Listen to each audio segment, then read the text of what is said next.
कोई भी अपना घर में किसी का घुसेगा तो उसको दर्द नहीं होगा। आज उनका जो है छाती पे बैठ करके आप लोग जो है उनको घर से बेघर करना चाह रहे हैं। इससे अच्छा होगा कि सबको लाइन लगा के सूर्य हंसदा जैसा गोली मार दीजिए, बात खत्म हो जाएगा, ना रैयत रहेगा ना जमीन मांगेगा। धारा तोड़ करके वहां पर कई किसान घुसे, आप लोग घुसे और हल भी चला दिए।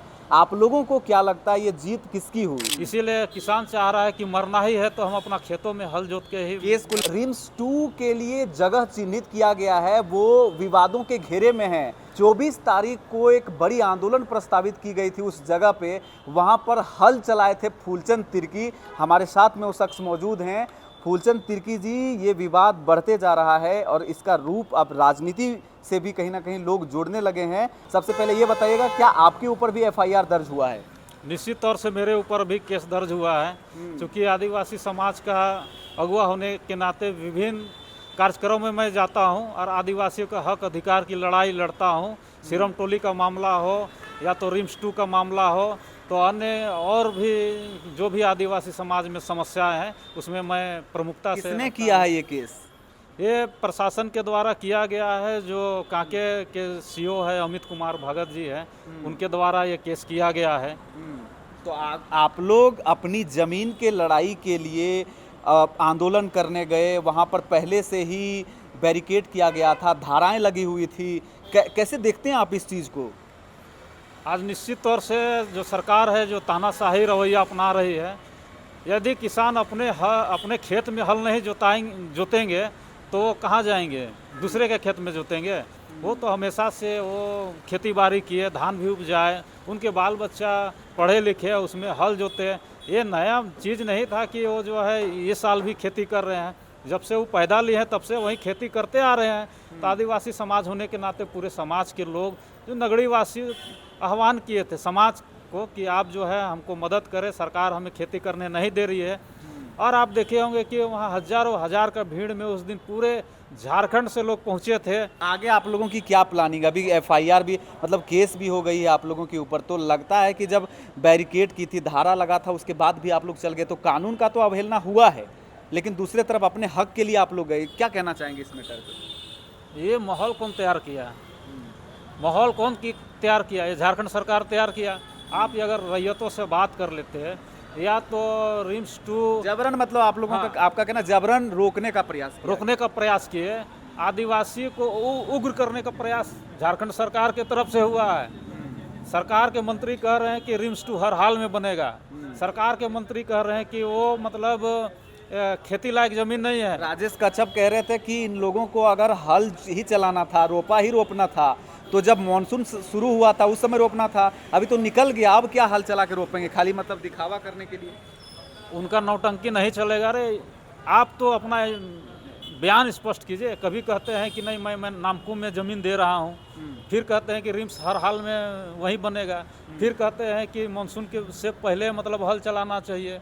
मतलब ये लोग कन्फ्यूजिया गए हैं। कांके बगल में है, अपना इलाज कराएं, नहीं समझे। फूलचंद जी, एक और सवाल होगा, जेन्युइन सवाल ये उठ रहा है कि सरकार में कई ऐसे मंत्री हैं, नेहा शिल्पी तिर्की, आपने देखा कांग्रेस के राजेश कच्छप, और पुरजोर तरीके से आवाज़ लेने वाले जो रांची के अगल बगल के कांके के हैं, इधर आपके हर जगह से जुड़े हुए हैं, वो लोग आदिवासी हैं। और आप कह रहे हैं कि आदिवासियों का ही ज़मीन इसमें लूटा जा रहा है, और वो लोग सरकार में रह करके भी इस तरह का चीज़ें, मतलब सवाल नहीं उठा पा रहे हैं। आज उनसे पूछिए कि आप जो है विधायक बने हैं तो क्यों बने हैं? ये आदिवासी एसटी कैटेगरी का जो लाभ लेकर के ये लोग विधायक बने हैं। तो जो एसटी कैटेगरी से जो लोग लाभ लेते हैं उनका क्या मकसद रहता है? इसलिए सरकार जो है आपको आरक्षण वाला सीट दिया है। आदिवासियों का हित हो, आदिवासी के हित में काम करे, आदिवासी को विकास करे, आदिवासी को डेवलप करे। लेकिन आपने जब देखा कि नगरी मामले में आदिवासी वहाँ नहीं चाह रहे कि वहाँ मतलब रिम्स 2 बने, लेकिन आप जो है लगातार, या नेहा शिल्पी तिर्की हो या राजेश कच्छप हो, मतलब ये लोग को सरकार का जी हुजूरी करने के लिए, खाली अपने आप को दिखाने के लिए कि हम सरकार के साथ में है। लेकिन और मेरा सवाल होगा, मेरे जहन में आ गया, 1957 की एक रिपोर्ट हम पढ़ रहे थे, उस समय बिरसा कृषि विश्वविद्यालय बनना था उसी जगह पर जिस जगह पर अभी विवाद है, लड़ाई है। लेकिन उस वक्त वहाँ पर किसानों ने आंदोलन किया था और उसको मना कर दिया गया, यानी अधिग्रहित नहीं हो पाई ज़मीन। लेकिन आज फिर से वो मुद्दा उठ रहा है, तो उस ज़मीन पे क्या ऐसी बात है जहाँ पर लगातार अधिग्रहण को लेकर के सवाल हो रहा है, विवाद हो रहा है? निश्चित तौर से जब किसान लोग नहीं देना चाह रहे हैं ज़मीन, तो ज़बरदस्ती उसके जो है ज़मीन पे आप जो है रिम्स 2, कभी रिम्स 5, कभी रिंग रोड, तो कभी बिरसा एग्रीकल्चर तो बना ही दिए हैं, फिर लो यूनिवर्सिटी बना दिए।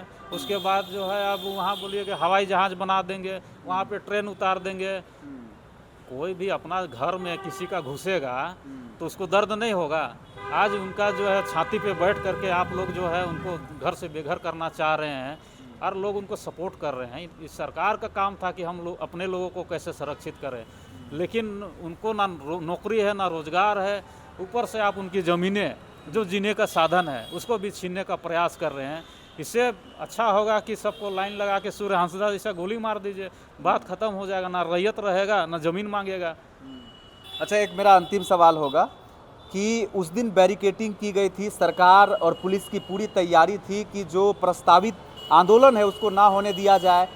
बैरिकेटिंग के भीतर जो तार था, जो धारा तोड़ करके वहाँ पर कई किसान घुसे, आप लोग घुसे और हल भी चला दिए। आप लोगों को क्या लगता है ये जीत किसकी हुई? सरकार ने अभी केस भी दर्ज कर दिया है, क्या ये जीत आप लोगों की है या सरकार की है?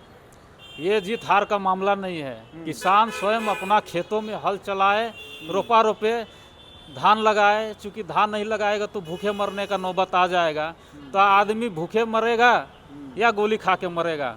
बात तो लड़ाई का है, इसीलिए किसान चाह रहा है कि मरना ही है तो हम अपना खेतों में हल जोत के ही। केस को लेकर के क्या कहेंगे? केस को लेकर के क्या करेंगे आप लोग? निश्चित तौर से आए दिन इतिहास गवाह है, हमारे भगवान बिरसा मुंडा, तेलंगा खड़िया, वीर बुद्धू भगत 1857 से लड़ाई लड़ते लड़ते लड़ते लड़ते देश को आज़ाद किया। 1950 में हमारा देश आज़ाद हुआ। आज हम लोग का जो बीच के जो अंग्रेज हैं उससे हम लोग का लड़ाई है, अपनी संस्कृति अपना परंपरा के बीच का लड़ाई है। अब लड़ाई अपने लोगों के बीच हो गया है, तो संघर्ष कभी ख़त्म नहीं हुआ है। संघर्ष जब तक आदिवासी इस धरती में है, संघर्ष जारी रहेगा, या अपने से हो या तो अंग्रेजों से है या सेठ साहूकारों से है, हमेशा लोग लड़ाई लड़ता ही है।